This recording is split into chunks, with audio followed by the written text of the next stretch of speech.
షరతులతో కూడినది. సరే షరతులు జగన్ టైంలో కూడా కొన్ని ఉంటాయి. వైట్ రేషన్ కార్డు ఉండాలా, 300 యూనిట్లు వాడకూడదు, ఇట్లాంటివన్నీ అవి పక్కన పెట్టేద్దాం. అవి ఎవరున్నా తప్పదు, చూసి చూడనట్టు పోతారు గ్రౌండ్ లెవెల్లో.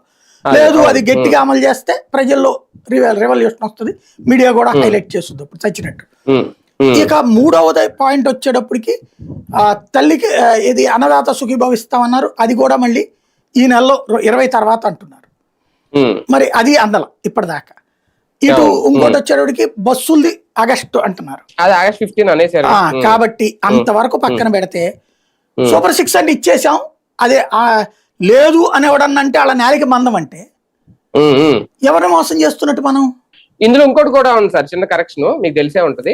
12వ తేదీని ఇస్తామనుకున్న దాంట్లో ముందు చాలా అద్భుతమైన ప్రకటన చేసింది, ఫౌజ్ పింఛన్లని ప్రకటన చేశారు. దాదాపుగా 60,000 70,000 ఉన్నాయి, ఇచ్చేస్తున్నాం 12వ తేదీ. కానీ అది 12వ తేదీని వాయిదా వేసేసారు, ఎప్పుడు ఇస్తామని డేట్ కూడా ప్రకటించలేదు. అది సైలెంట్ అయిపోయింది, మరి ఎందుకో తెలియదు. ఏడాదిలో ప్రతి 3 నెలలకు ఒకసారి రివ్యూ చేసి కొత్త పింఛన్ అప్లికేషన్స్ ని అమలు చేసినోడు జగన్మోహన్ రెడ్డి. తర్వాత 6 నెలలకు పెట్టాడు అది. దాన్ని ఆ రోజున విమర్శించిన ఈనాడు జ్యోతి.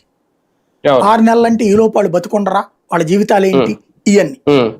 ఇవాళ అసలు ఏడాది అయితే దిక్కులే, ఇవ్వబోతున్నారు అన్నప్పుడు. ఇంకోటి